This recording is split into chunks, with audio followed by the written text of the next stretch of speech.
Oxford from the inside. The good, the bad, but always the truth.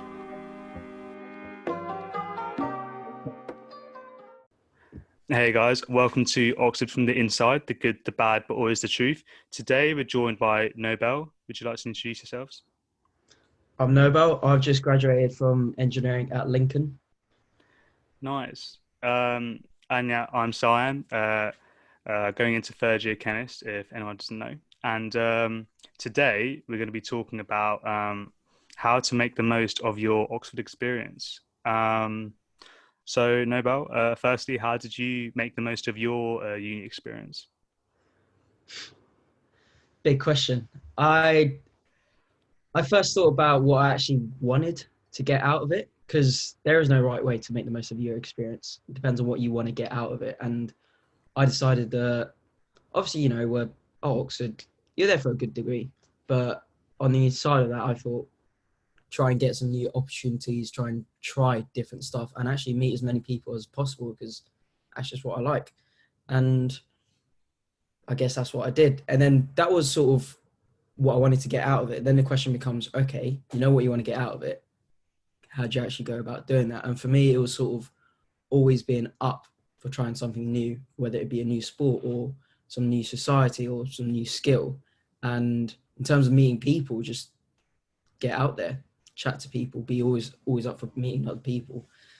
I think one principle that I had at uni was whenever I'm thinking about doing something, let's say I'm not working, there's some dead time, I think, can I do this with the same number of people by myself at home? If I can, try not to do it at uni. For example, Netflix. Safe to say I did not have a Netflix subscription at uni, no Disney Plus, none of that. And that's just because I thought, well, I want to make the most of my time at uni, and on something like Netflix, I can do that at home. I can do that in the holidays and all of that. So I thought just bin it. Meant I got really bad at FIFA as well. Did not play much Ultimate Team or any of that, unless I was playing with my mates. But yeah, and I don't regret that, to be honest, because it meant that I was making the most of my uni time and I weren't kicking myself. Then began after that though, it was also the question of, okay, we've got all this time. I know how I want to spend it. One, how much sleep do I want to get? And also, how much work do I want to do? In terms of how much sleep, I thought, well, if I look back on 5 years, if I 5 years in the future, I look back on my time at uni, I'm not going to remember how much sleep I got or how little. I'm going to remember the things I did, the experiences I got. And so I did try and cut sleep as much as possible. It was very helpful that I'm an extreme extrovert and I've got ADHD, so I'm very comfortable in 5 hours a night.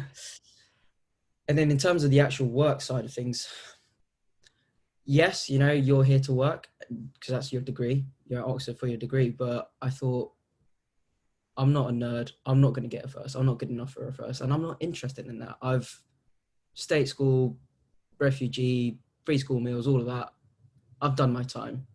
Getting to Oxford was good enough for me. And so I didn't really focus too much on work. I did focus on making sure that I got a good degree out of it. I did the work to a very good standard, but I didn't lose sleep over it. I wasn't a perfectionist. If a tutor told me off on my work, I was like, well, cool. I tried my best. I'm not going to do it. I'm not going to offer. I can't offer you anymore. And yeah, and then that was really how I made the most of my uni experience. As I recap, it's think about what you want to get out of it.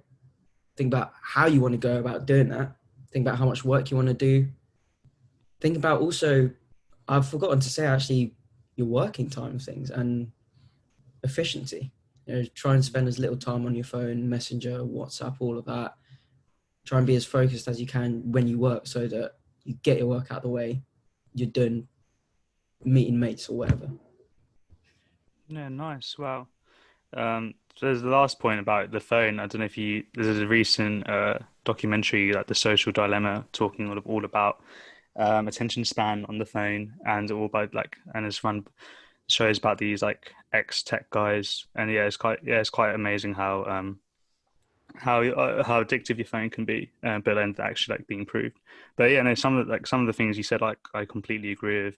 And I think it's like really sound and like really wise of the rule that you had of can I do this at home, no, like if that's like a yes, well then I should like spend my time at uni doing things I can only do at uni, because after uni's gone, I'm gonna like regret that I didn't do like all these other things I can't do anymore. And I think that's like such a sound rule, because like then it means that you're spending times in things that you can only do then. But also liked how you actually also checked if you actually wanted to do those things as well. So you have this like combination of doing things that you can only do then and the things that you want to do. So like, because I feel like there is a potential that, because obviously like there's so many things that you can only do at uni, and won't necessarily happen in the exact same way afterwards. Um, and then that can create a fear of missing out, like, you know, FOMO.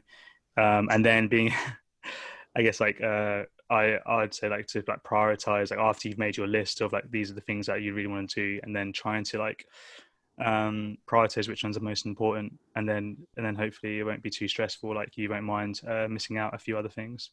Also, I think, what you're saying about, um, approaching work and like the degree, and like how to do well. I think, one of the things I really agreed with is you had that realization that you didn't feel really interested in your degree as much as other people. And I think, I don't know, I think that's a good, That's like, by degree basis. I think it's with engineering. I just really struggled on it, and it was engineering science. It wasn't engineering. I was hoping for it to be more practical and more sort of everything you learn, there's a reason you learn it. And part of Oxford's sort of philosophy, mentality, and all of that is learning for the sake of learning, which can be good. You know, that's how you become some of the best academics, because you just want to learn. But with something like engineering, I'm not doing engineering to learn for the sake of learning. I was doing engineering for practical side of things, to actually have transferable knowledge, really, to have to understand how X, Y, Z works. And this is very sort of specific. It's engineering science. Personally, that's how I felt about it. A lot of the fellow engineers also, I mean, put it this way, you ask a lot of the engineering science students in my year what they're doing now. Maybe, you know, you've got a handful doing DPhils, got a handful going into engineering roles, but that's about it. Most are going into finance, consulting, something like that. And part of it is just that we were really put off by engineering by our experience at Oxford. And it can be a really good degree, really precious. A lot of employers, recruiters, etc., are thinking we want engineers, especially at Oxford. But I personally did not enjoy it that much. There are times when I thought this is really cool, getting to build a 2-meter bridge out of aluminium, for example, getting to build a one-station radio. You get to build some cool stuff. I remember building 3D printed, we'll call it walking robots. There is some cool stuff out there, and there are some definitely highlights, but wasn't quite what I hoped it would be. Yeah, of course.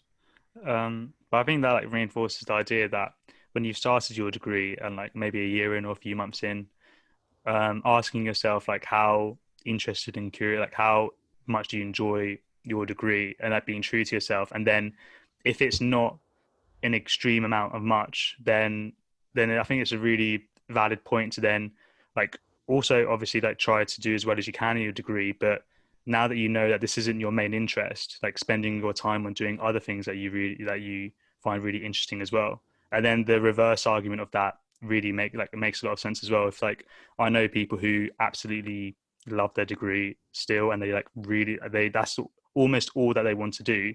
And like, and then there's other people who like would say to them, oh, like there's so many other things that you can do at uni, like how come you're not getting involved? And it's just because they actually just really like doing them, and they like doing their degree, and they want to do it almost all the time. And I think that's also completely fair, just like checking with yourself of what do you want to do. And it's okay if it's and it's completely okay whatever you like, almost whatever you decide, as long as you like are true to yourself, like, as long as you try your best to stay true to yourself. Yeah. Yeah, I definitely agree. I think as long as if you're working, you know, 60, 70 hours a week or whatever, but you're doing it because you actually love doing it, that's fair enough. You know, that's you making the most of Oxford, because at the end of the day, Oxford is, I mean, still is the best uni in the world. And It's the best uni in the world because you've got some of the world leading academics. There's a lot to learn from. And that's why from decide what you want to get out of it. Oxford, there's the academic side of things. You're with world leading academics that you won't get in many other places. Okay, maybe Cambridge. Okay, definitely Cambridge, maybe LSE, US unis, but outside of that, no. And then also there's the academic side of things. There's this sort of the intellectual side of things, I can say. No, that's not. You've got a lot of hardworking, intelligent people in a very close knit environment.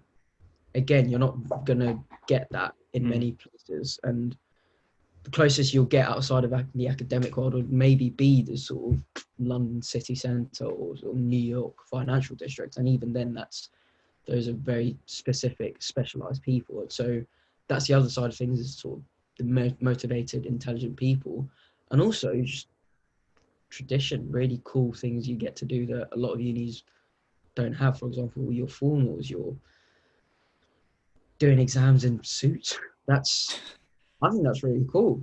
And obviously, and it means I saw it as one less thing to worry about on exam day, instead of, oh, what am I gonna wear?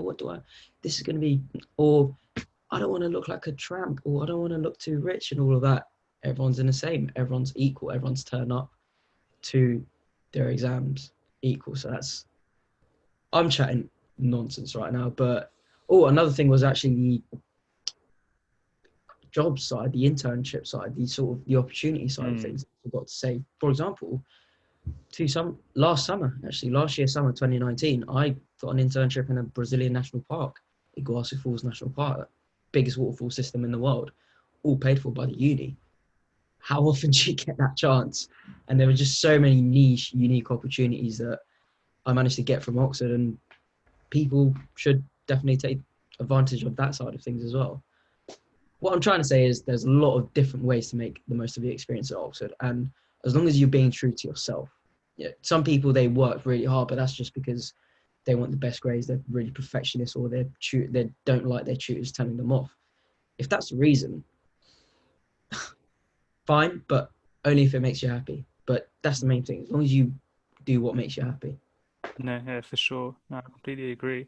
Yeah, like with internships, you can like apply like the same rule of like, you like there's like the idea of like fear of missing out. Everyone's like, applying for these internships. Like, should you be doing the same? And there's definitely like another one of those, like checking what internships are available and asking yourself like, is this what you also want to do? And then it's okay if you don't want to as well.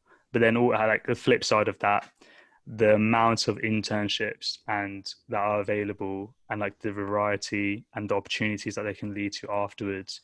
And there's like, I think there's some specific that the uni provide are like linked to through the career service. There's quite a lot that are specific to our uni, and there's just like, so the opportunities are like endless if you do decide that, yeah, like I'm gonna like find more experience in like these areas, and then the opportunities that they lead afterwards are like priceless for sure. Like you don't want to not like look into internships and like tell yourself, oh, it's because like I actually don't want to, and really it's because you don't want to, like, I know you like can't be bothered. Like that's the kind of like, I think like with a lot, you could really fool yourself. Like, I mean, at least I do fool myself in thinking that I actually don't want to do this, but really it's just I can't be bothered, and just like trying to make the most of your uni experience to an extent, while it's just not, like, try not to also stress yourself. Like if you feel like you're doing so much that you're getting stressed, then it's definitely a time to like take a step back and maybe cut a few things, for sure. But would you say, can you find that relatable? Been there, You know, done that. yeah. Might actually hold on my sort of, I'm not getting as much time as I should for work, or not getting as much time to do other stuff. Right, let me cut this. Let me slow down. But I can fully agree as well. So I'm gonna have to like take. What would you say? Talked about me, but what about you? How would you say is the best way to make the most of your uni experience, or how did you specifically do that? So I remember, like like 5 weeks in my first term, I just had this realization. I was like, whoa, 5 weeks have gone and I've basically just played badminton and did my degree, and that's about it. And I was like, there's like so many things here that I could do and actually want to do, and like had a, like intentions to doing. And I just haven't been doing it, and I'm just letting this like slip past so quickly because uni goes so fast. So I think, yeah. So like I've always had like a rule of thumb that if I ever feel like when I see things that people are doing like on the TV, and I'm like, oh damn, like that'd be so cool to do, I'll like make a mental note of that or like jot it down somewhere, and then just see if that's high on my priorities. Like I'll rendezvous back on those ideas and do them. And that's what I did at uni. So we did like a ballroom and Latin taster session in Freshers Week, and which is good fun. And then me and my friends every Thursday evening, like I dragged him with me, and he really didn't want to go, and we would go to ballroom every Thursday. And then like after that first week, you found it that he was asking me like, "Oh yeah, we still going to ballroom this week," and it was great. And then that sprung onto me in the second year, joining the uni beginners team, where we were like dancing for like 8 hours a week. I still kept up the badminton because I like really enjoyed that. Um, I like I've always wanted to like, get better at debating, like yeah, getting better at public speaking, and I've never like I only was like introduced to like the fact that a debating world existed in like first year of uni, and obviously now that I'm more immersed in it, it's got a quite cliche and history behind it, etc. But I really like the idea of being able to um respond to people's questions in and like answer them honestly and critically well, and like it was produce sound arguments in the moment. And like so I've like joined some of the sessions for the union beginners debating lessons that they hold. So I just like constantly kept trying to use my time to do the things that have always wanted to do. So like my college husband, he's an amazing singer, and so I would like if I've always wanted to be able to sing, and he taught himself how to sing. So like I remember in first year, like I think for about 6 months I really gave it a strong go, and I was like trying to learn how to sing, like recorded, like had like 200 recordings of myself and just like always listening to them, trying to improve. And so and I was, yeah, definitely trying to be efficient with work, as you were saying. But I think I always just like try to ignore what everyone else was doing and asked what I wanted to do, and filled up my time with those things, and constantly kept reevaluating that, like making sure that because you know like everyone changes slightly each day, and then like within a week you could be like some of your feelings can be completely different. So just like checking that, you know, with each day, like has something else caught my interest I'd rather do. Um, so yeah, I think that's like that was like the main tactic. So like I think this coming year, my priorities are the degree because my exams year, finals. So like I want to smash the degree. And I've been doing a lot of work this summer. Um, the podcast, continuing this because I think the ambition of the podcast is to inspire as many students as possible, that like students who are really curious about their degrees, that you know, if you want to study at Oxbridge or at university and you feel like you're not the kind of person, or like trying to like explain that like that's absolutely like there is no right type of person. Like if you want to, then you definitely should go for it. Other thing, and like I'm not doing uni dancing this year, so just going to fully dedicate my time to just one uni sport and try my best to improve. Um, and yeah, like I have my little list, and it might change. And I think, and I'll see I'll use other people as like inspiration. But I think another thing that I like to do is I'll like when I see other people doing things, I'll like I'll like see when I'm thinking like, oh, that'd be really cool to do. I'll like double check if I actually want to do that, rather than just doing what other people are doing because like they're doing it. And I think that like it sounds obvious, but I think loads of people do things because other people are doing them, and they don't actually ask themselves, like, do they actually want to do this? So like for me, because I took a gap year and we went traveling and we went out quite a lot.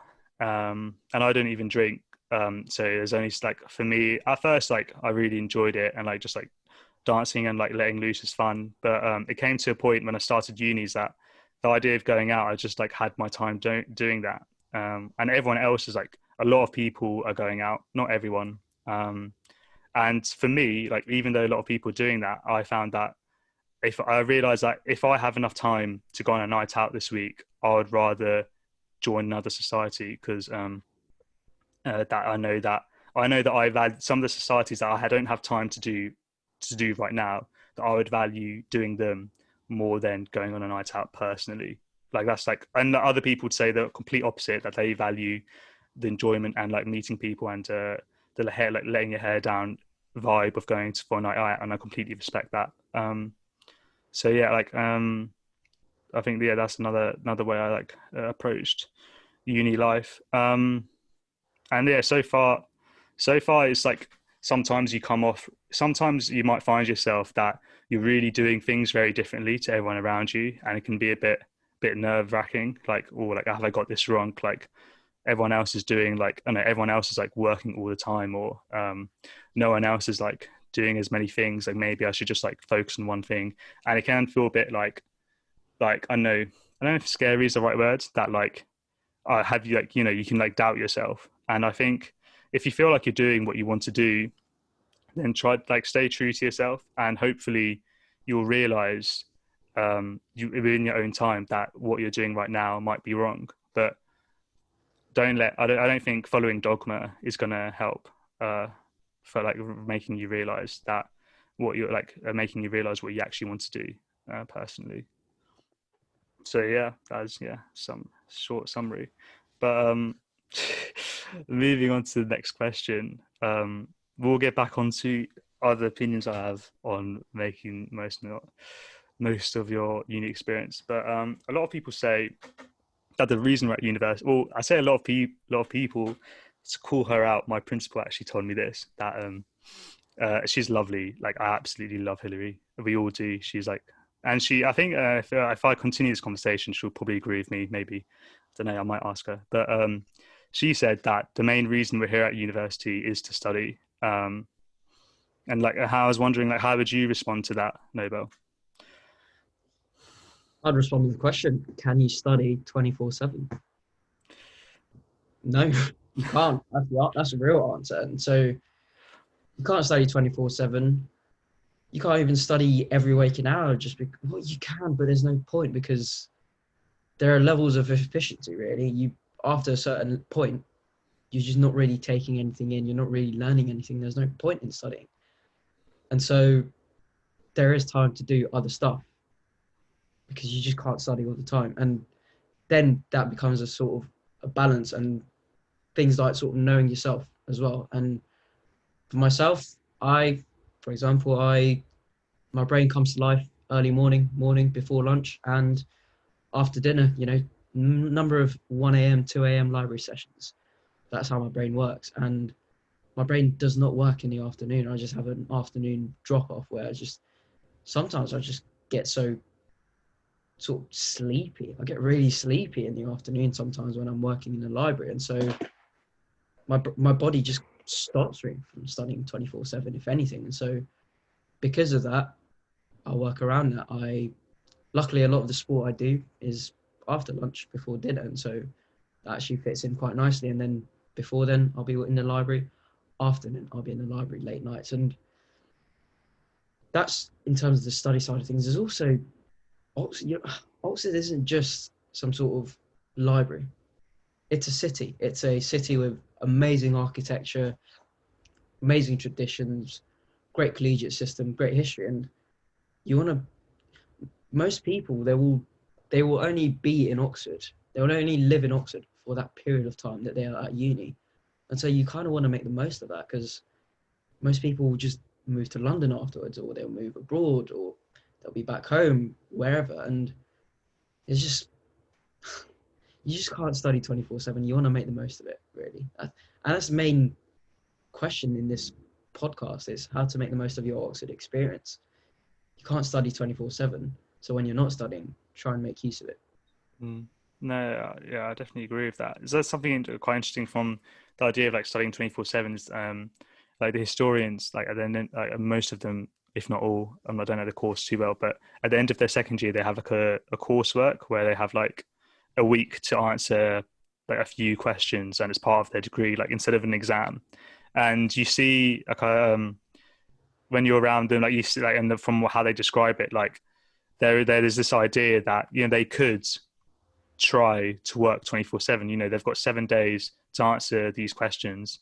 Like at first you might think, oh well, the more you work, the more you get out of it. But they quickly realize that even though they do have like these 7 days and the exam sort of never stops, even when you're sleeping, like the time's always ticking.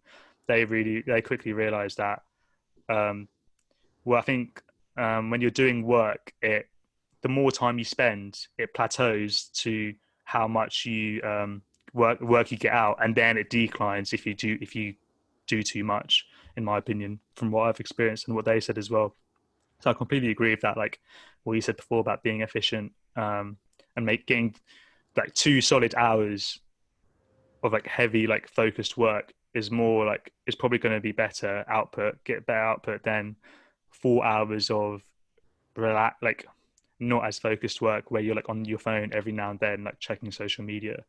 In my opinion, from experience, and yeah, and I think also there's like you can get different grades after your exams, and if everyone around you is like really aiming to get like the top grades and to get a first, but you feel like you don't actually care that much, and that the extra time that would take you to get a first, you would actually rather spend doing other things. I think that's completely valid. Like then this idea of that the reason you're here is to study, well, you can turn around and be like, well, actually, I'm quite happy with a 2-1. I think that will still open up my job prospects, and I'll have more time to do other things. And I think that's I don't know how I could tell that person that they're wrong. Like I think that sounds pretty valid to me. So moving on to the next question, I was wondering, do you have any tips on how you recommend a student should split their work-life balance? The irony is, I was known for getting that wrong. Well, I was known for getting that wrong, but that's because no one saw the 1 a.m., 2 a.m. library sessions, put it that way. And Yeah. I think first question becomes, how long do you actually want to work? And sometimes that actually just depends on your weekly workload. Sometimes you'll just get depending on what you do as well, for example, with essay-based subjects, quite standard, you know how much. But for example, us two, problem solving sheets and all of that, sometimes they're really easy. Sometimes they take 4 hours, and sometimes each one takes 40. You don't know how that's going to go. So for the sciences, instead of phrasing it, how long do you want to work, to what standard do you want to get your work? Because I'm of the opinion there's no point trying to get all the answers in a cheat sheet, because that's the whole point of the cheat sheet. And that's the whole point of the tutorial. The tutorial will help you find the answers that you can't find. It will help you polish up. So that's one thing. Also, if you want to cut corners, some people want to cut corners and want to sort of make up for it in Trinity in exam season. You can do that. So it's sort of, first question is, how could you want to get your work? And that will come with how willing are you to take a real telling off from your tutors. Yeah. That will come with sort of how confrontational you are, personality. But yeah, that's the first question.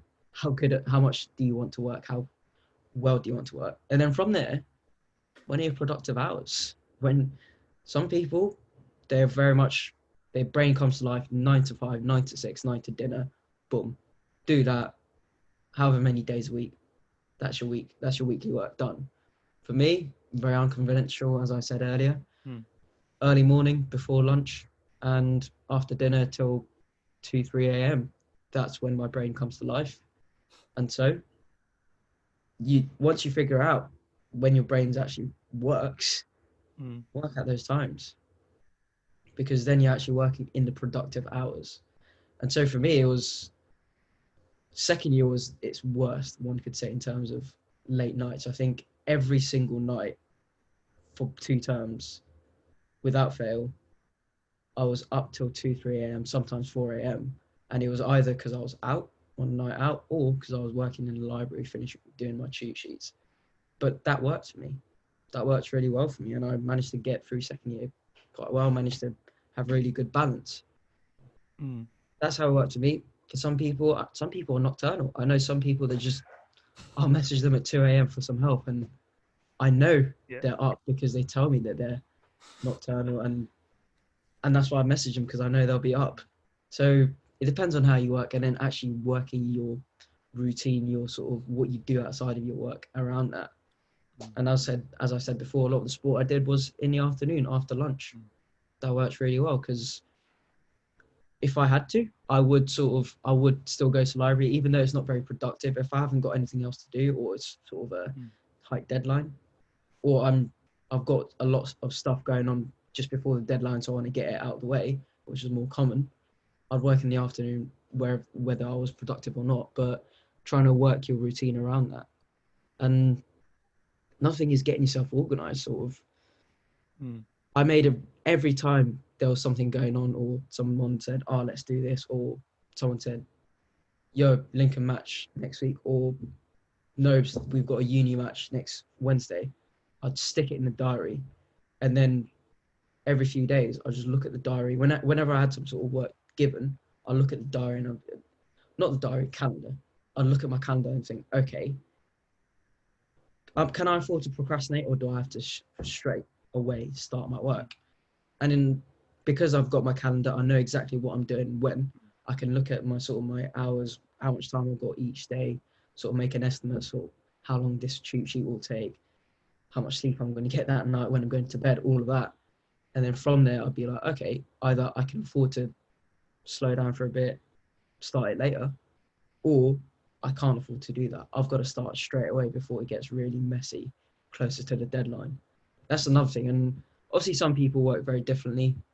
A lot of people are very much procrastinators, and the pressure really drives their concentration. For me, if I miss a deadline, I really don't care. Even if it's whether it's 2 hours before the deadline, or a day before the deadline, 2 days before the deadline, I don't care enough to want to feel that pressure. And that's a bad attitude, I must admit. But it meant that because I knew that I'm not going to be more focused, I would get my work done out of the way. And from second year onwards, most of my tutorial sheets I was done 2-3 days early, just because I knew in those preceding 2-3 days I was very busy, and I didn't want to end up in a sticky situation where I turn up with 2 questions done and I have to try and bail myself out to my tutor. Yeah, I really found it hard, and I really did not like lying to my tutors, because they spent their time and effort on you. Best thing you can do, least you can do is actually put some effort into the cheat sheet, give it a good go. And sometimes I would turn up having done 3 questions, and I'll be like, listen, I read all these books, I all saw these people, I still don't understand this. But as long as I actually gave it a good crack, I made a sort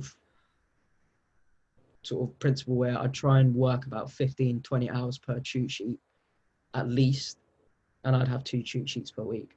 And overall, that meant I'd aim for working 40 hours a week, 40, 50 hours a week. And some people work less, some people work more, but figuring out what your working schedule is like, how you work and all of that, how productive you are. Some people, when they work very much 2 full hours, just don't touch their phone, really concentrated, straight in. Yeah. Again, this was a really long answer, but put simply, let's summarize. Get yourself a ballpark for how hard you want to work, sort of 40 hours a week, or in terms of how much effort you want to put into this cheat sheet. And then from there, figure out when your best hours are, most productive hours there. From there, work your life around that, and stick stuff into calendars. Organisation is really important. Try and give yourself leeway. Just because you think it will take 2 hours, what if it takes 3 hours? That screws your entire schedule. So yeah. Yeah, that's a good point. That's a really good point. I mean, asking me, but what about you? How would you recommend that should be done? Um, I think I agree with a lot of the things that you said. I think having time, having time to relax and not do your work. Even if you want to engage your brain, but in a different way, like whereas like creative, like a creative outlet or sports outlet, I think really helps when you go back to your work because you've had that in like or social outlet, like you've had that break and you know, feel good as well. I think something I noticed this like so for 2 terms. I mean, the same thing happens with badminton, but it happened even more when I went to the gym. Is that after I'd go to the gym and like I was in a routine, I would like feel physically really good, like, and then I felt physically confident, and then that related to my like how I felt confident with my work. So I definitely think that I think sort of trying to work like a work life balance. If you can, and when you're having that time for your life and not the work, if you can do things that will make you feel good and confident then that those like when because you're feeling good and confident outside of work, that will also transcend into when you're working as well. There's just some days where I've got nothing on, and I'm trying like the task of the day is to do my cheat sheet, my problem sheet, and because I've got the whole day, I can like take my time.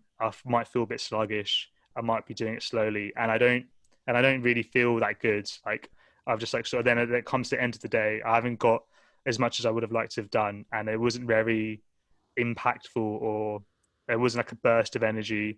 Whereas like some days where like as you were saying, like when you're really busy and you've got your day scheduled with different things and you've got this like 3 hour pocket to do work because you have this feeling that you've got to do it now because you're busy before and after because you know you've given yourself 3 hours to do a certain amount of tasks if you were to be organized, then like that's how I do it at least. um then you also like feel so much more focused rather than if it was the whole day. Like it's hard to focus throughout a whole day, but for 3 hours is like very doable. And sometimes you'd be surprised of how much you can get done, even like in an hour, like focused work of an hour. Personally, I really liked what you were saying about decide what you want and then go from there. Because I think, yeah, I never really thought about that, but I think that makes a lot of sense. If you like, if you really want to be on top of all of your work and be like ahead and really smash it, then like set up your work life balance so that it's like extremely organized, that you're always like doing the problem sheets and lectures and like tasks as they come, so you're always on top of it, always a bit ahead, never letting anything like never letting too much slip past you. If you want to do that, then definitely go do that. If you want to like but then as you also said that if you want to leave a lot of your work leave a lot of focus, attention and work for the last term, a, like a like a few months before your exams, and like, you know, enjoy uni life, and then try to do a burst of energy of you know, like bring it out of the bag, and like just sort of like a focused a few months of revision for your exams, and that's how you want to do it, like relaxed first and then focus on work. And if that's what you want to do, then there's no reason why there's not too many reasons why you shouldn't go do that. I mean, it is really, having said that, with uni it is really hard to actually do that if you take it to an extreme. Like there's only so much you can learn in 2 months if you've haven't been keep on top of it. But I think the argument stands that if you don't want to always be extremely on top of it and you want to like be a bit more relaxed and then focus later, then I think that's completely fair. As you said, like definitely. But then also then the reverse like is true. Like say you're quite relaxed and you're not on top of it, but deep down you know that this is really important to you and you really want to be on top of it, then I'd say that there's an argument to be made that you should strive towards being more on top of it, because this is you're at a position where you don't want to be. Whereas if you're like not doing as much work, your standard of your cheat sheets isn't like you haven't answered all the questions, or if you haven't answered, you knew you could have answered more, but you didn't make time for it. But if that was a conscious decision because you did other things, then fair enough. But if that wasn't a conscious decision and you actually wanted to do more, then maybe next week strive to do like being more who you want to be, like doing more. I mean, that was a really interesting. Yeah, it's just very much do what you want to do, but don't take the mick.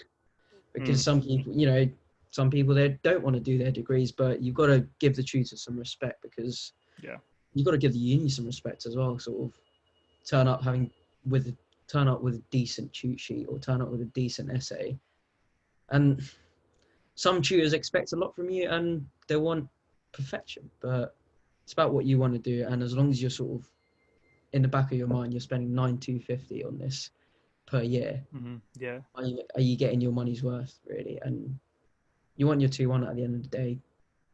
Some people want their first, but I'm of the opinion, frankly, unless you're going for academia or the bar, having seen it, the job market, a first is not necessarily that beneficial, because it boils down to how much do you want this job, how much do you fit this company, etc. And that's a whole different ballpark. But yeah, it was very much sort of about what you want to do, and just I would not encourage leaving everything for your final term just because something can go wrong. Yeah, for sure. Maybe you get ill for a few weeks. That's a few weeks knocked off. I would not recommend it, but I know some people do rely on it, and I won't lie, in my third year, I slightly did rely on that, because third year was just so much going on, very hectic.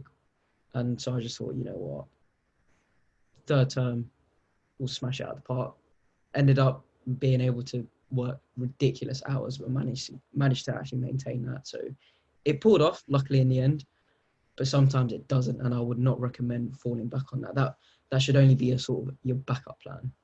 Yeah. But then at the same time, if that's how you work, if you're very much short-term memory, and it's very much about figure out how you work, figure out how your brain works, and then from there, work around that. Yeah. So very much what I know, like, I did a podcast recently about how to make them, it was about like how to manage the workload, and the two people, they just like, they could not, like, and how they approach their work, they could not fathom the idea of leaving your work late. They were just like, it was just very not in their bones. They're like, no, that sounds too stressful. That's not how I do things. And I completely agree. Like, working out what's best for you is definitely the way forward. people do things differently. A number of conversations I've had with multiple people, saying, yeah, I prefer leaving it till the last minute, because then the pressure gets me and I actually focus. Everyone's different, and at the end of the day, look, all these people, they got their 2-1. They got the same result as they got their 2-1 or their first. They got the same result as other people. So it's all about, there's no one method that works specifically. It's just whatever works for you. I think the idea of like leaving your work late because you know that you have to get it done, and it helps you focus, really works if if you're the kind of person that doesn't get stressed out by your essays or problem sheets or your work. Like, if you have that perspective that, there's no, in the end of the day, there's no need to stress about this because it's not actually that important, then the deadline's coming, and instead of being stressed that the deadline's coming because you know that there's nothing to be stressed about, you just want to get it done because you haven't got that much time left, and then it's easier to fall into that focus, in my opinion, because I definitely relate to that as well. I mean, I also think that if you make a habit of leaving it closer to the deadline, your standard of work does drop. Well, at least in my opinion. It might not for other people, but that's what I've noticed. Another thing about leaving it to the deadline is something comes up, either sort of a span in the works, or a mate sort of going, oh, I want to do this, and you never want to be it comes with FOMO. You never want to be in a position where you're saying, I really want to do this as well, but I've got a 9 a.m. deadline tomorrow.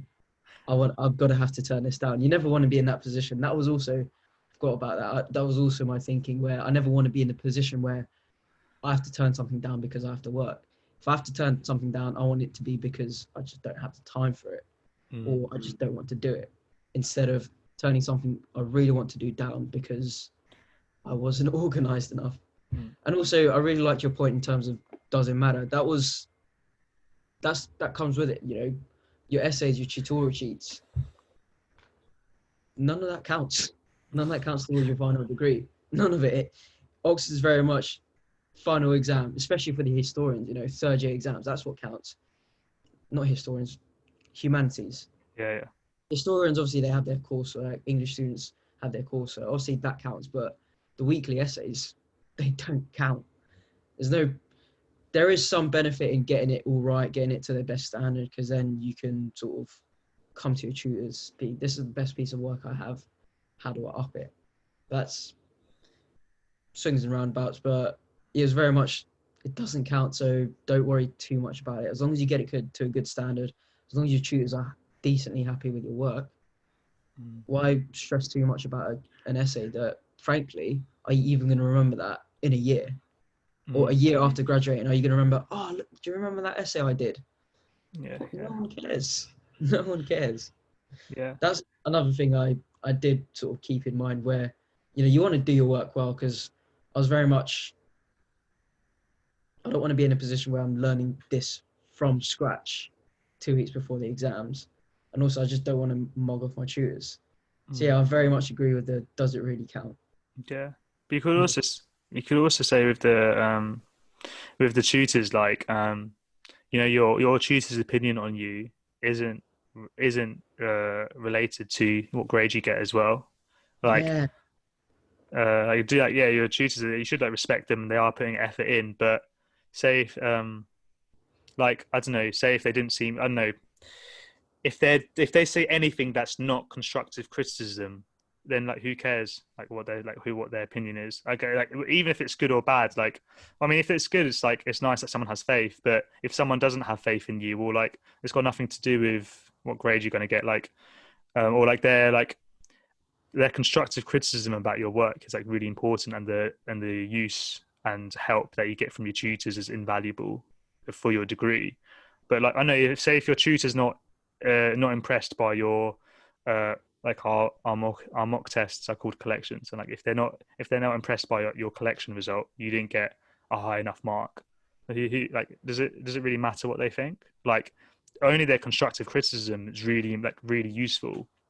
And like yeah, if you like and like yeah, like their opinion on like they're not impressed with this piece of work, I personally never took it too close to heart, because it's this piece of work, as you said, isn't what my final grade is. It's not even getting marked. Like it's not in, like it's a useful tool for learning, and I want your constructive criticism, but you're like if yeah if like, it's not common, but if tutors do give negative opinions, like well, it's not their degree, it's your degree. I mean, my A level student, my A level teacher for maths told us that he was very much like a father figure to all of us, and not really a maths teacher. He very much like left us left us to our own devices quite a lot, which was good because then we became independent learners.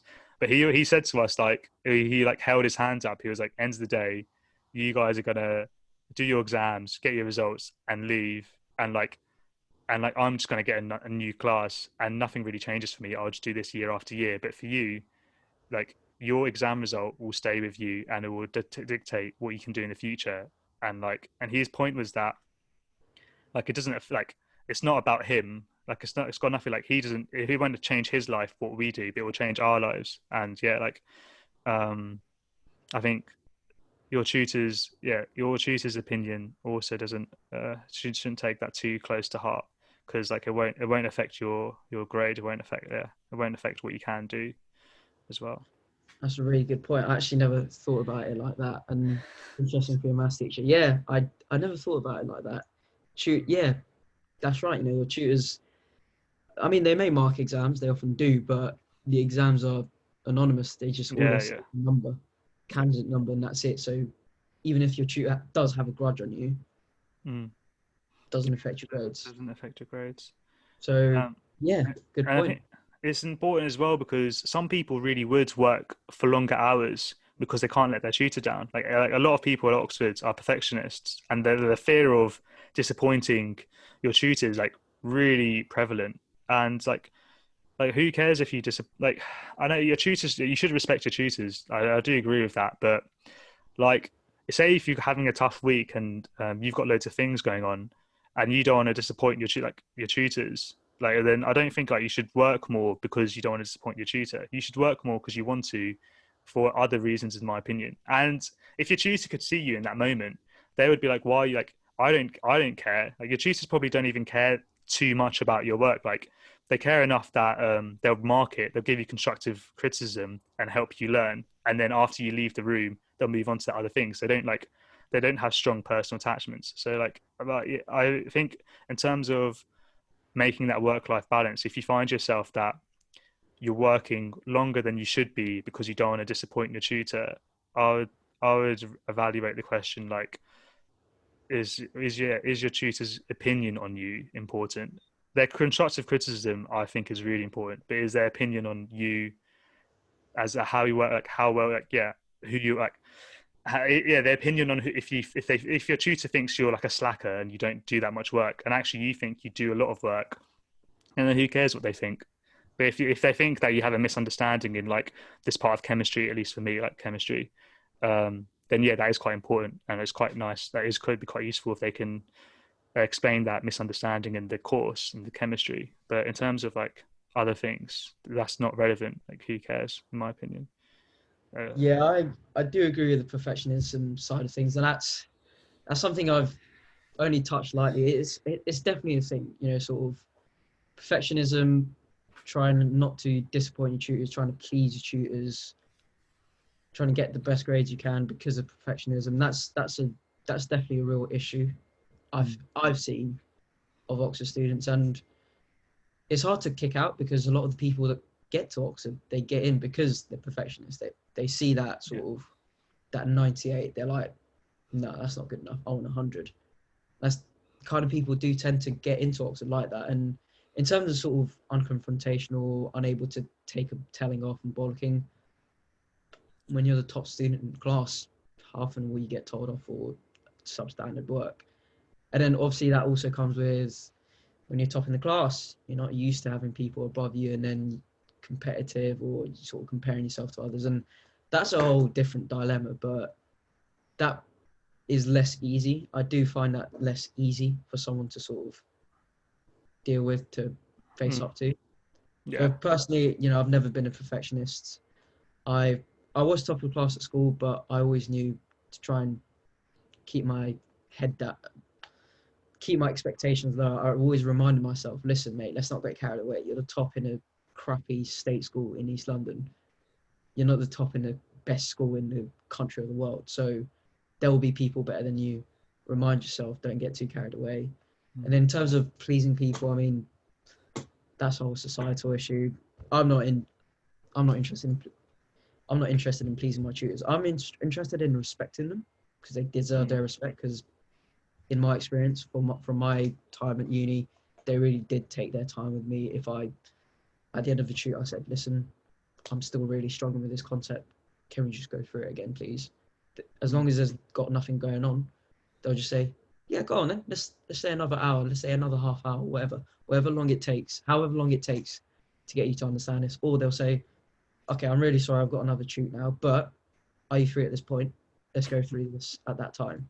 Yeah. So in that sense, you know, respecting my tutors, but I was never sort of craving their adoration, their sort of their validation, because that comes with personality, upbringing. There's a whole different set of factors involved in that. But yeah, you are right in terms of perfectionism. Let's not be a perfectionist. Let's not be unconfrontational. Frankly, you've got another 40 years to live. You've got another 40 years where you will get another. No, I do completely agree. I think it was one thing about perfectionism you were saying is also if you want to be a perfectionist, then go for it as well. If you want to do it for you, and like say, I know some people who they feel like they're still not being challenged. Like they feel like the work's like not many, an extreme few people feel like they're not being challenged in their degree, and they would get annoyed if they're not getting that really top mark, and they have high aspirations after uni. They already know they want to do DPhils and they'll really strive and do research. And yeah, if ignoring everyone else and like if you really want to strive to be as best as you can, then go for it. But if you're being a perfectionist because I don't know, it, if you're being a perfectionist because like I don't know, like it for not a healthy reason. I haven't I have to spend time on like working out reasons of why people are perfectionists. But if you feel like it's not not a healthy reason and you don't, but then I don't know, asking yourself like, does it actually matter if you didn't if this wasn't to the T perfect, or like is trying to make everything perfect actually being damaging, or is it actually what you really want? It is definitely a good question. I know from never I've never been a perfectionist. Someone else in the different podcast said that they realized that they were essentially a lazy person, so they always found the most efficient way of doing things, and I heavily relate to Yeah, that. it's about efficiency, not about how much time you put in. It's about efficiency. Is like Work hard, work smart, not hard. yeah, like my A level results for so I got two A stars and A. So my chemistry was the A. So I might be the only chemist with an A. I don't know. There's probably other chemists with an A in Yeah, chemistry. there will be. Yeah, almost definitely. But yeah, like I mean, I don't know. I had the grade, I had the entry requirements, so I wasn't going to not apply. And then my two A stars. If I got one less mark on the modules that you needed to get an A star for the maths and further maths, I would have got an A, which is kind of mad. Like, I mean, this comes in line with, they say, very relevant to me, they say a good engineer is a lazy engineer, because engineering isn't just about making and building stuff, it's about being efficient, because that's part yeah, nowadays, because most of the technology is available, it's now about efficiency. So yeah, definitely very much agree with that. And in terms of the grades, yeah, in first year you need to get 40s to pass your exams and sort of go on to the next year, and I got 44, no, 43, 42, 40. And I saw that and I was like, I've been a lazy engineer. I'll take that. oh, we love to hear it. That's great. Yeah, So I definitely vibe with that.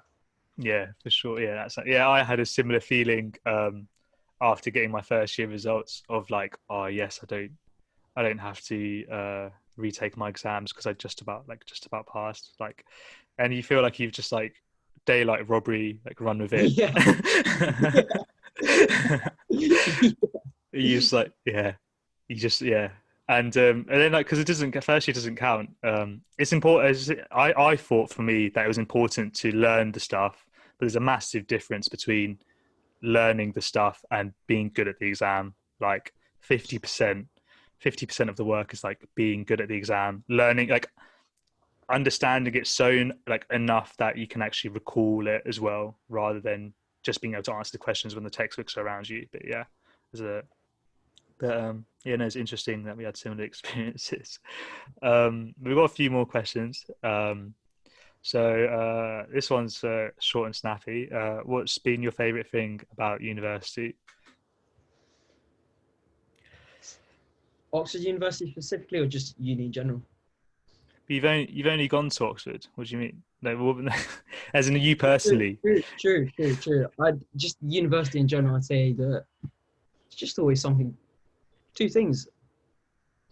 There's one thing. I'd say that there's always something to do. There's always something going on. You know, if you want to do some sport, something going on. If you want to do some, I don't know, play some music, there's a music room knocking about somewhere. If you want to go to a pub, even if it's 2 p.m., message someone. Yeah, I'm down. Let's go. There's always something to do, and I think that's my best thing about uni, especially because after uni, and even before uni, when you had school, you didn't have that level of freedom. Because at uni, you can, as long as you get the work done, as long as you get the grades, you can do whatever you want when you want. School, you got to very much be in school half 8 or 9 till 3, half 3, 4, whatever. When it comes to work, depending on what hours you work, 9 to 5, 9 to 8, 9 to midnight, whatever. Yeah. That uni period is just so precious because you never get that level of freedom ever again. really, Yeah. until you retire, at which point you can't really do the same stuff when you retire. Yeah, exactly. Yeah, that's my favorite thing. Yeah, because you have like this like you have like not like financial freedom, but Yeah, like the student like you get money from the student loan, and if you're lucky, most people get money from the definitely. uni as well, and the uni is really good for that. And so like I don't know, and the student loan just feels like free money at least for now. Just like just like your maintenance loan, like it just comes into your bank and it's great. And you're like when you start uni at 18, 19 probably, and you just feel like you has like you're with your friends. You just have like like it feels like you have financial freedom until you run out, obviously.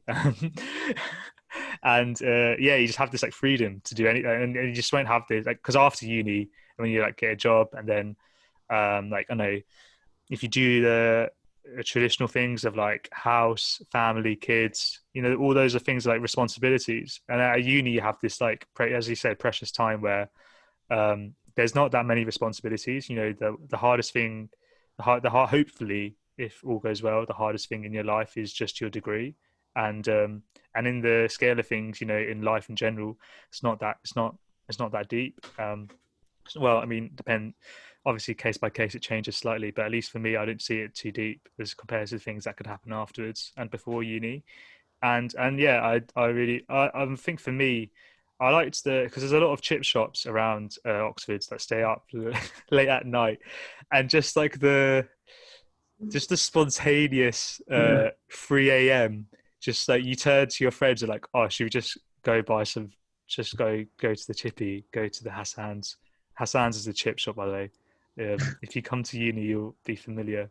And yeah, just like you wouldn't do that at home. Like, if I did that at home, like whoever like I'm living with, like the adults would just be like, what are you doing? Like, why are you leaving the house at 3 a.m.? It's like, oh, I'm just hungry. It's like the spontaneity and sort of like, yeah, a bit like radical crazy, like not like just like, yeah, the spontaneity of like uni student life, and you're doing it with your mates and it just feels so good and so fun, and you feel like you can do anything. And yeah, and I think that was one of the things I like. Yeah, just like so many times, just like 3 a.m., just like go into the centre of Oxford, get some chips, just have a chat. Normally a bit delirious because we're too tired and we should have gone to bed by now, but those are the moments. Yeah, it's good times. Um, moving on to the I'd agree with that, to be fair. Yeah, it was either the freedom or just the amount of stuff to do. Hmm. That's a hard question picking between them, but yeah, I'd agree with both really. um, I guess we've probably touched on this, but are there any experiences specific to Oxford that you think upcoming students should make full use of? Whew, big question.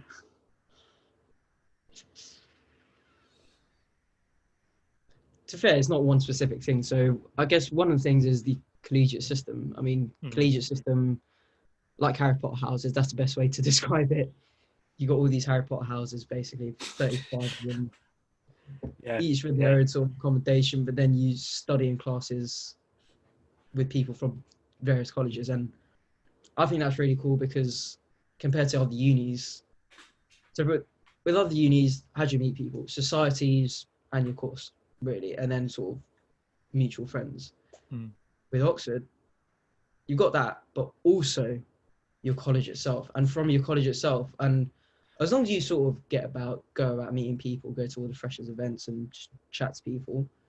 Obviously, some people are not about that. That's fine. But as long as you do, you know immediately, come in within a few weeks, a week, 50, 100, 200 people. That's amazing. Because then the more people you know, the more people you could potentially meet, the more people you sort of could potentially vibe with, get along with, etc. And I think that's one thing that to really make the most of, sort of, even if it's a college you didn't want to go to, even if it's a college you didn't pick. I mean, I applied to St. John's, big, generous financial support, cool, didn't get in, got into Lincoln instead. Complete opposite of John's, not as much financial support, very small, very unknown, number of people that have said, where is Lincoln? Never heard of it.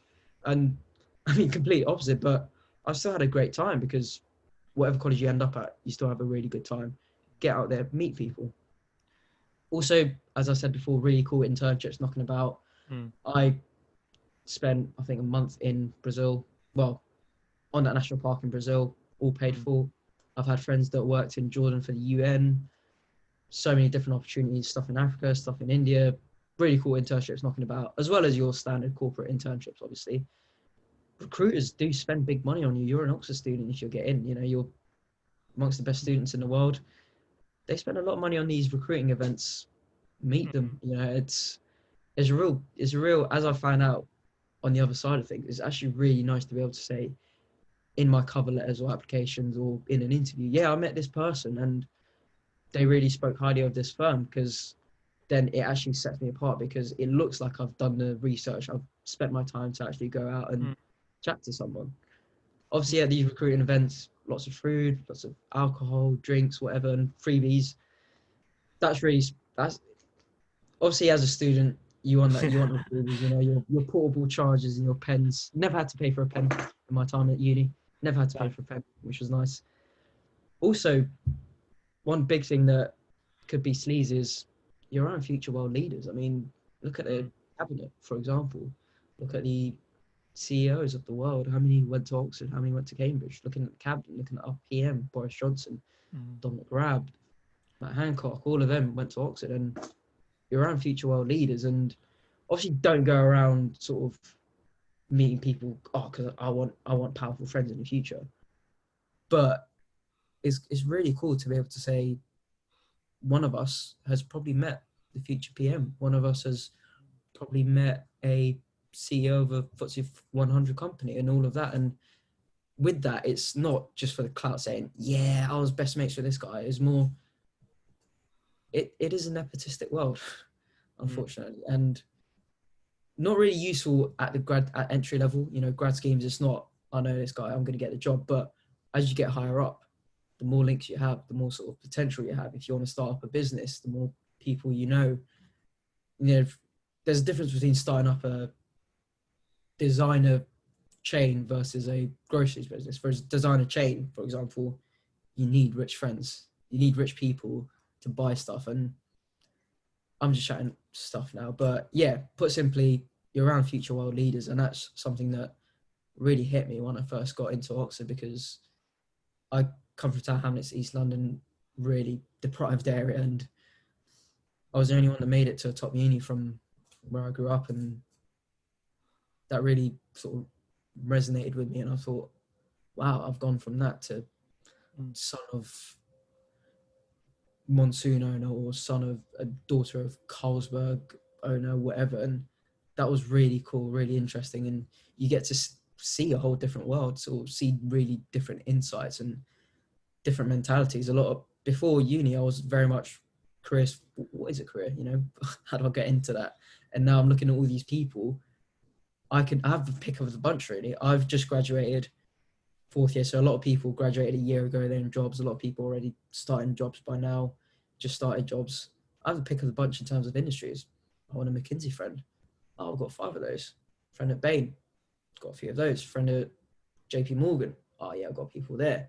And that's really nice, because then it's not that they're going to get you a job, but it's, you can talk to them about this job and just figure out what the best way to go about this. And then in the future, you know, they're at a startup. They might be like, oh, Nobes, Siam, I'm interested in setting up the startup. I'm looking for someone to work for my startup. You've got a really cool skill set. What do you reckon? Do you reckon it's a cool startup? Something like that. I mean, this is all hypothetical, but, you know, who knows? Maybe none of these people, they all they do is just be a banker and that's it. They don't go for PM. But you know, yeah, statistically, you are right.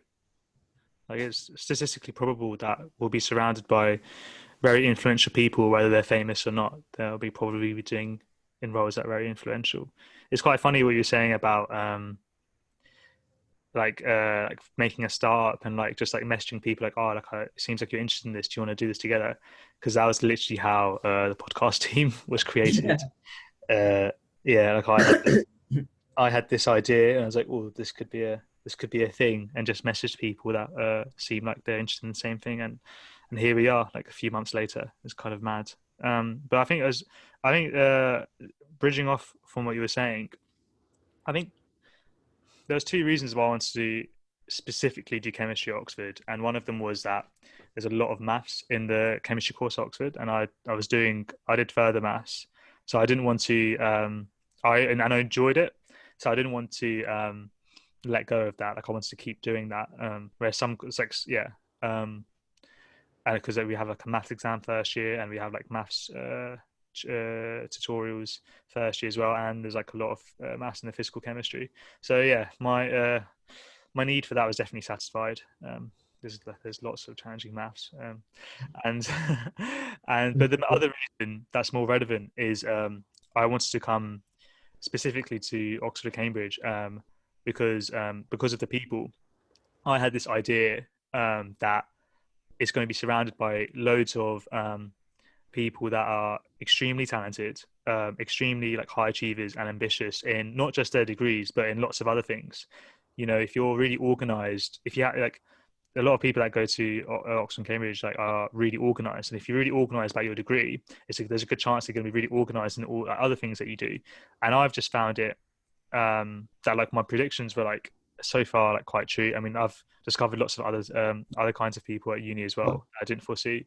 But in terms of like influential people and being inspired and being inspired by others, I've just found I've like surrounded myself and just surrounded that everyone is so like talented in their own way in different things. Like my friend, like my closest friend, he taught himself how to sing and play the piano, and and that's kind of and like yeah, and he's like performed in bands in the front of people and is really really good. That's insane. Like what like other like and there's like other friends just like my other friend, like him and his friends started the first undergraduate humanities journal ever in Oxford, and they just like had that idea and they started that up together. I've just found that I've been really inspired by like a lot of the things that other people are doing. And because other people are also like at uni, they're all doing stuff all the time. It helps, encourages you to also do things that you want to do all the time. Like that's like a catalyst, like it really fuels you to be doing things. So I think I've done things that I don't think I would have done at other unis because, well, like partly because of like the connections and people I knew that gave me the opportunity to do that, and the fact that that there's a similar kind of thing that people around me have been doing. So like one thing that I don't think I would have done at a different uni is that I really like philosophy. I like reading a lot of that philosophy, and it just happened that my closest friend was the person who started the humanities journal, and they had like a topic for their next issue, and I thought, oh, I actually think I have like an interesting question that I'd like to like write an article for, and I did that, like, and I was paired with an editor who was like really good, really really clever, and I ended up like reading loads of books about philosophy, like the same books like from the department, and really like got deep into this question, and I really enjoyed the experience. And I don't know, and I was able to do that because like a few reasons. Like I was really encouraged by my friends.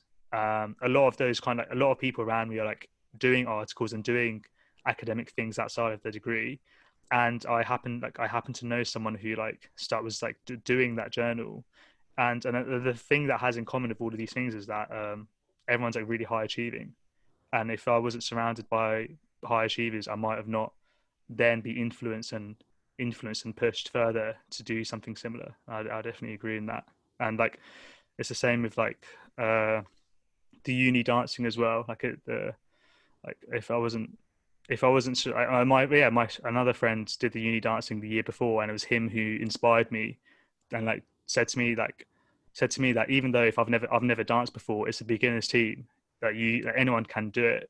And so I followed his footsteps, and I think you can. I found that other people have been very inspiring and aspiring because they're just really seizing life, and I'm like, oh, I want to do the same. And that's probably the thing I've enjoyed the most. And you as well. You've done loads. You've done loads. That's insane. I remember when I read the 5 hours sleep, and I was like, what? and it lasted. I can't. I don't think I could.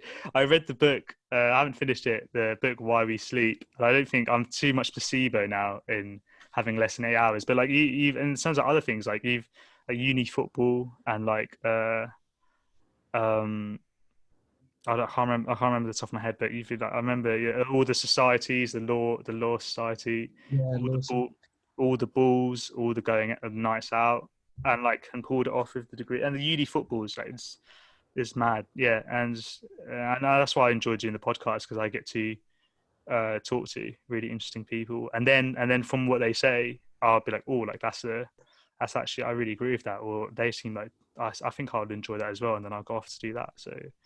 Yeah, that's It's also just one. that sort of open-mindedness, or that willingness to try new stuff. Really, that's that's what's really nice about Oxford, and it might be it's very likely the same at other unis. Let's not get it wrong. That Yeah, let's of not sort of course. put the image that it's only us that's creative Mm, enough to try new stuff. But just from our experience, yeah. people seem really open-minded. People Yeah. seem really sort of keen to try new stuff, and just not Mm, stay in your comfort zone and just stick to what you know. And mm, I think that's been really sort of inspiring. I mean, obviously, for example, best example for me was I study engineering. I was president of LawSoc. That I mean, the president 2 terms after me did biochem as well, and so mm, there is that variety. There are those sort of mm, quirky people, quirky quirks that mm. just happen, and that's what one thing I really like about Oxford. It's just so much going on, so many different people trying very different things, and Yeah, it's no, yeah, for amazing. sure. And yeah, obviously, like I'm not speaking and can't speak for experiences at other unis because I don't go to another uni, so I have no idea what it's like. But yeah, this entirely what we've experienced. I definitely agree with that, and it's important to stress. But this is coming towards the end now. Do you think students would prefer a uni experience outside of Oxford, like to it? So, do you think so? Building on what we are just talking about, do you think students would enjoy going to uni at a different uni to then Oxford, where the workload is a lot less? Students, well, I mean, the question is, well, your rephrased question is, would they enjoy it? Yes, they would, but let's rephrase to would they prefer? And that's a big question. There's always that what if, and it just depends on what they want out of their uni experience, really, and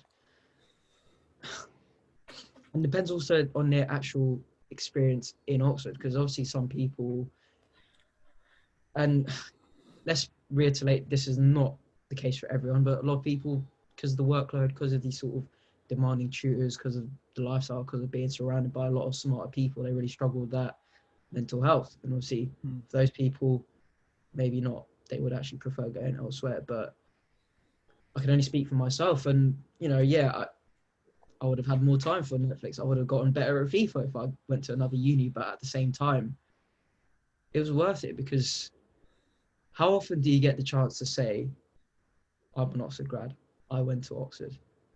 And especially for us, state school, low income backgrounds, Mm. Yeah. non-white, non-middle class. How many people are Mm. like that are there? And Yeah. that was something that was always in my head. Listen, mate, you have a really rare opportunity right now. So many people would die to be in your position. Mm. Try and make the most of that. And that's just sort of the Mm. prestige of Oxford. But outside of that,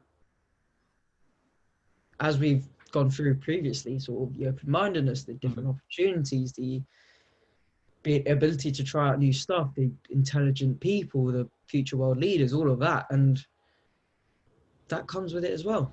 Another thing is the Oxford it's a city, but it's quite on a smaller end. Everything you need is within a 15-minute cycle.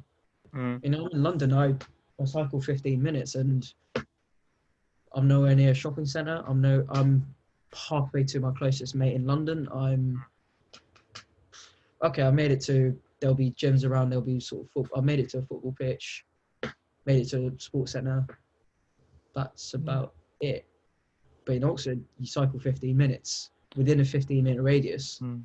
You've got all your friends, you've got all the sports pitches around, you've got all the sort of dancing centres, you've got all the gyms, you've got all the colleges, you've got all the architecture, and that's something that's underplayed a lot, as in not mentioned enough, that everything is so close to you in Oxford.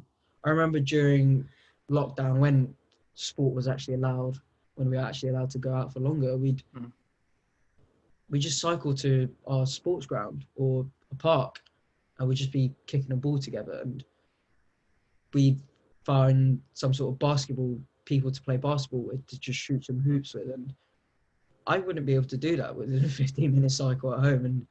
And that's what I'm trying to say is, one thing about Oxford that's rare is everything is really close. Within a 15-minute cycle, half an hour walk, that's precious. And as well as that, from my experience, I never let myself be dictated by my grades, because you got to remind yourself and remember that you're more than a grade, letter, number. You're more than that 69 you worked your socks off for. You're more than that 2-1, that first. You're more than that, all of that. You're more than that.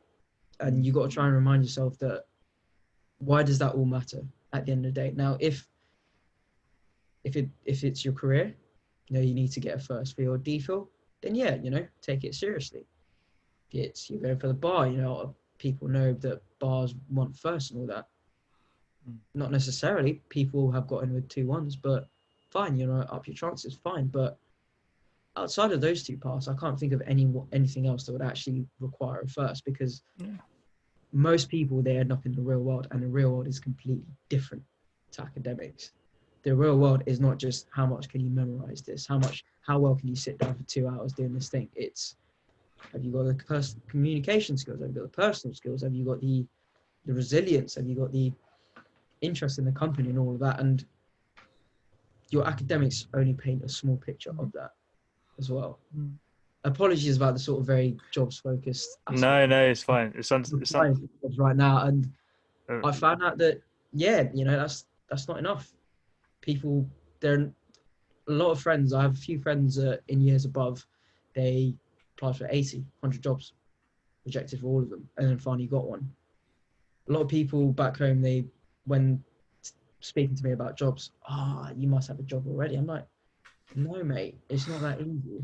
It's really not that easy. Just having Oxford on the CV or whatever is not enough, because there's more to that. There's being good enough, there's having the experience, there's having the interest in the firm, there's being able to fit the firm, having prepped well, having been able to produce on the day when it mattered, all of that stuff. And yeah. I almost entirely agree with everything that you said, for sure, definitely. But with I think one thing I actually have always felt quite strongly with is when so I guess this question is targeted for people who are applying to uni and they're thinking about, do they want to go to Oxford or not, or say they've got an offer and do they want to take the offer or not? Because I think you've got 5 unis, you might as well put it down, and then you get your application done earlier. So say you've got an offer, like should you take this offer or not? I think asking yourself, like thinking about the prestige of Oxford, I'm not sure. I've always said that if you've gone to Oxford because of the prestige, could be a chance that you might not be happy for the 4 years if that was your main reason. Because like with my degree, like any degree, like you're doing it like 40 hours a week, in the third lot of 40 hours, this prestige isn't that important anymore, and you've got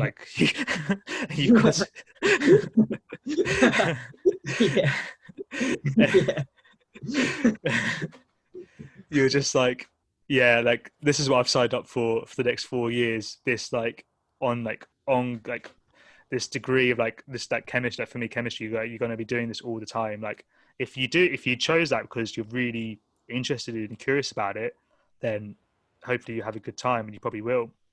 If you did it because of the prestige of the uni, but not because of the course, there's a chance that it might not go well. You might not be the happiest. But I think like the prestige is also important, though. I would say, if you're thinking about the prestige of the uni, also ask yourself why is it important? If it's because say you really, really want to go into research and you want to go become an academic, and you already know that, and then like going to a top uni like Oxford would really help that, because you'll be immersed in an environment where there's loads of academics, there's loads of research going around in that uni, and it's easy. Like you'll be able to make those connections, be able to, like everyone's like an email away now, and or you can make up these, you can make meetings like if you're in this environment where lots of people want to go into research. And so in that sense, prestige is really important. Like, you know, if you want to go into academia, especially Oxford's a great place to do that. Loads of people are doing that. We'll do that after after undergrad. But I think this idea that I think there's other things. I don't know, like going to Oxford for the name.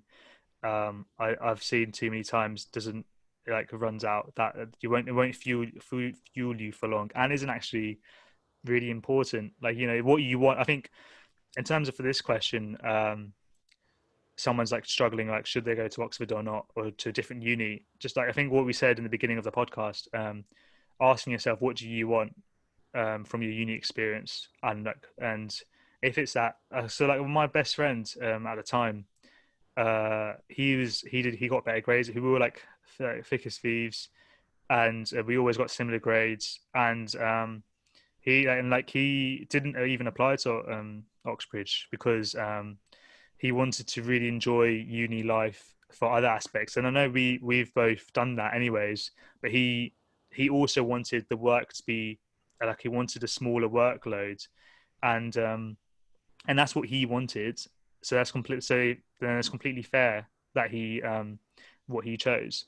And I think there's also an argument to be made that if you have like a smaller workload, then you have the room to still be interested in your subject and be curious and want to carry on. So he's thinking of like, he's in computer science, he might like do a master's, like I think like a PhD in maybe in Oxford or Cambridge for his computer science, or like try to work for Google or another tech company. And because he's taking his time in like getting in, like he has that room to get interested into the subject. For me though, it wasn't. I know some people have made this argument as well. Like one of my friends said, you know, you're going to spend like 20 however much grand on your degree. You might as well spend that money where you get the most out of it. And, you know, in Oxford and Cambridge, you get these tutorials every week. You get to meet with your tutors. You get this personalized feedback all the time. That sounds like pretty good teaching to me, compared to if like you can either have that or not have that. And there's other variations as well in teaching and other things as well that comes to it. But he was saying that he'd rather have that because he thinks that'd be a really good way of learning. And you get more, like his argument is like, he thinks you get more of your money from going to Oxford for his course. And I think for me, I knew how, just the way how I learn when it comes to like exams, is that I always find it really difficult. So I could imagine myself, no matter where I went to do chemistry, it was always going to feel like, whoa, this stuff's insane. Like this stuff's really, really hard. So I just thought, like, you know, if I'm going to do something, I should do it properly. And I've like, I know I should give myself the best opportunity that I can have. So like I applied to Oxford to do chemistry. I have an opportunity, and I'm coming close to it, to capitalize on the opportunity. That I have an opportunity to really like go into research if I want to. Like, you know, loads of people, I'm surrounded by so many people who want to do that, and if I do well, then I could go and do that, because like there's so many opportunities after uni here, for people who do well in the undergrads, to go into research. And yeah, that was my thinking of choosing that this is the uni that I want to go to like maximize my like 20 however many grants, personally. But yeah, go for it. I think your point in terms of do you actually enjoy the subject, I think that's relevant for applying to uni in general, because okay, you know, Oxford has more work, but you're still doing this subject for 3 years or 4 years. So regardless of whether you're applying to Oxford or not, going to Oxford, you still kind of need to have that, at least some level of interest, you'd hope, in the subject. So it's a good point that I didn't think about, but I would counter that by saying that regardless of what uni you go to, you still need to have some level of interest because you're doing it for 3 years. That was one of the most important things that teachers said when I asked them about, because I only picked engineering a few months before the actual UCAS deadline because I was very torn: engineering, economics, physics, chemistry. Okay, not physics, economics, engineering, chemistry. And I was very torn about those three. And I thought, I can't really decide. And what's your advice on this? And teachers just said, we can't give you any advice. We don't want to be biased, but put simply, you'll be studying this for 3-4 years. You need to have some level of interest, regardless of what uni you go to. So, yeah. And then in terms of getting your money's worth, I think that is very true. You know, sort of your tutorial system. I don't know how it works at other unis, but for us, we've got our lectures, 8 to 10 lectures a week, or maybe more for engineering, at least 8 to 10 lectures a week. And then on top of that, 2 tutorials a week. That's the standard first 2 years. Third and fourth year, quite similar, just more imbalanced, less regular, less standardized. And then on top of that, you've got the tutorials, you've got your labs, but also you've got the option to just ask for more help. And I thought that was really nice. That was really sort of, I learned best in my most productive times will be when I'm actually sat in a class with someone else. Doesn't necessarily have to be a teacher, but just someone else talking through problems. And that's why I really like the tutorial system. And so, yeah, I mean, that's one thing that I really liked about Oxford, the tutorial system. It works quite well with the way I worked, really. Yeah, like I agree as well. Like, so for like sixth form, my attendance to lessons were like awful, like 70-80%.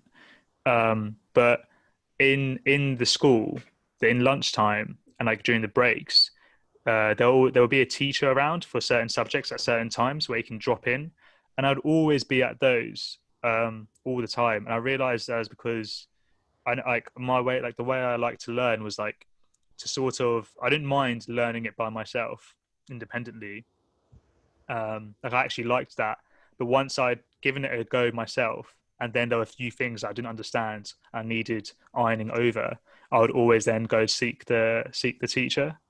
So I valued my teachers, like I valued my teachers like in their knowledge and like being able to ask them questions to go over things I don't understand. But in terms of the lessons, like them teaching us, not as much. And I think that's why I really like the tutorial system. You know, you've given this problem sheet a real good go for the whole week, and now you get to go and talk to your tutor like an expert in the field about the things that you didn't understand. And so yeah, I really enjoyed that side of it.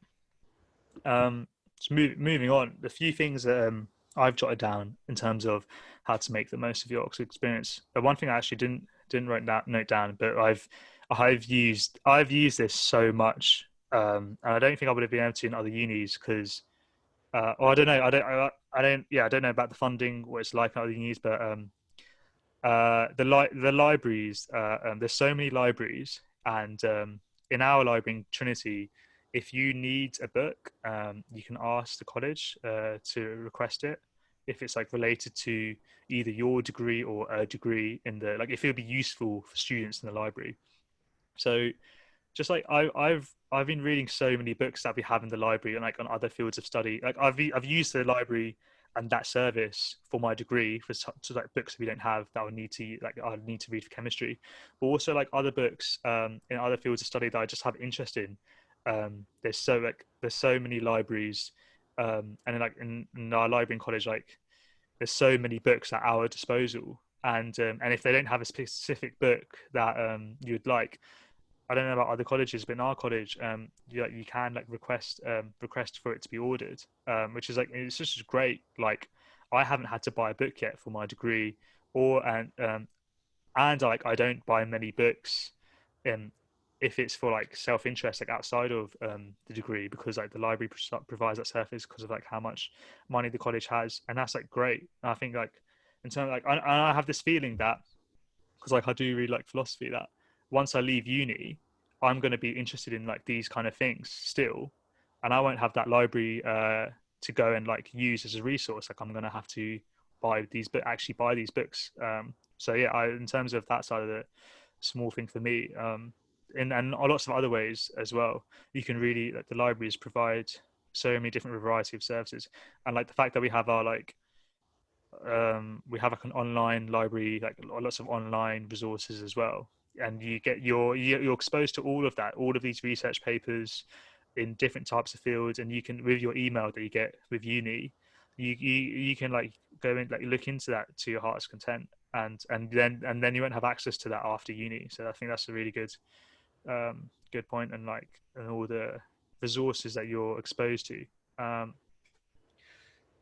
Other things was I think it's something we said before, but I mean I haven't done research into specific people, but I think we said, I mean like actors like Rowan Atkinson, Hugh Grant, and I imagine there's lots of I'd imagine there's lots of other Oxford ex-Oxford students that went on to do things that had nothing to do with their degree. It shows that you know, what you're studying doesn't necessarily have to lead to what you want to do afterwards. It was something we've said a lot before, and yeah, and there's loads of opportunities at Oxford that have got like that are outside the degree that then you can like take on to as your career. Like I've been quite amazed by like how many opportunities there are for future journalists, like future people who want to become journalists, because you can really get so much experience in writing articles for like multiple newspapers, multiple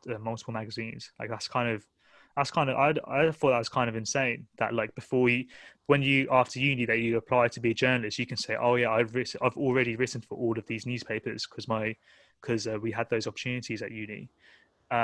There's loads of plays and like loads of opportunities to get into drama, and if you really enjoy acting, like you can get in through that field. um and yeah, I think, and there's with you in like the law society, and like getting, and that music as well, the different podcasts we're producing. Like I know loads of people who've like trying to like kick off like with a potential music career, with all the opportunities that they have at uni, like all the balls that they can perform in. Like there's a great music scene at Oxford. There's loads of events. So I definitely agree that uh, I definitely agree that what you want to do can change from what you wanted to do in the beginning of your degree. But and the same, if you want to carry on into research and you really enjoy it, then definitely like strive for that. um and yeah, I think, is there anything else that you wanted to say? I feel like we've covered all Well, that bases. covered most things, yeah. mm. Yeah. Yeah, that's Oxford's- something. Put simply, Oxford's a great place to study, and not just to study your degree, but the experiences outside of your degree. I think Oxford is amazing for that. And I'm not saying that you're not going to get that level of experience, whatever, at other unis, but speaking from our experience, it's a great place to study. And you just got to be careful in terms of your attitudes towards work, and you got to sort of constantly be aware, self-aware. Are you doing this for yourself to make yourself happy, or are you just doing this for other reasons? So yeah, that's the gist of it. I think that's another thing I forgot to say that I've like taken from uni. I think you could do this at any uni, but um, there's loads of cafes in Oxford, um, and I've like really enjoyed investigating all of these different cafes, and even like the pubs as well, and just like working in them, and it's like really nice. And also, I think because we're surrounded by so many people, as you're saying, say you actually really enjoy engaging with people, like meeting up with people, like getting that social outlet when you meet up, like actually talking to one person at a time. Maybe you don't prefer like big groups as much. And like what I've really enjoyed is like just like which I do a lot at uni, is like meeting up with different people at, like throughout the week, like just for coffee, and then we'll crack on with work. And you can like, I think that's something like so nice at uni, that there's so many people that you meet, and you can really get to know loads of interesting people through doing that, through like using the city and like all the cafes that they have.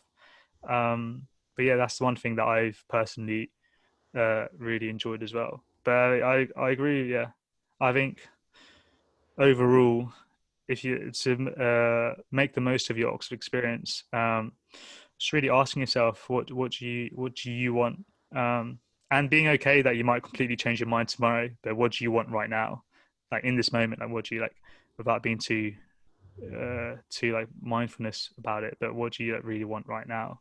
And and then just go for it. Like go with your gut as well. And yeah, you might change your mind tomorrow, but that's not the point. Like tomorrow is tomorrow's problem.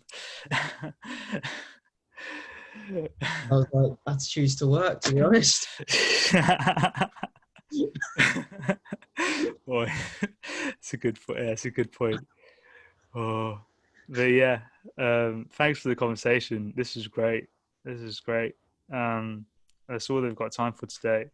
But I think I think this podcast especially was a proper inside experience of what we had at uni, and I hope we've helped a lot of people understand what uni was like for us and how we tried to make the most of it. And yeah, I'm sure loads of viewers will find this really interesting and useful. So yeah, thanks for joining us, Nobel. Um, and thanks for the viewers for watching, whether it's like on IGTV, on your podcasting platforms or YouTube. And yeah, stay tuned for more episodes. And yeah, thanks, Nobel. Cheers for having me. That's right. And we'll see you guys next time.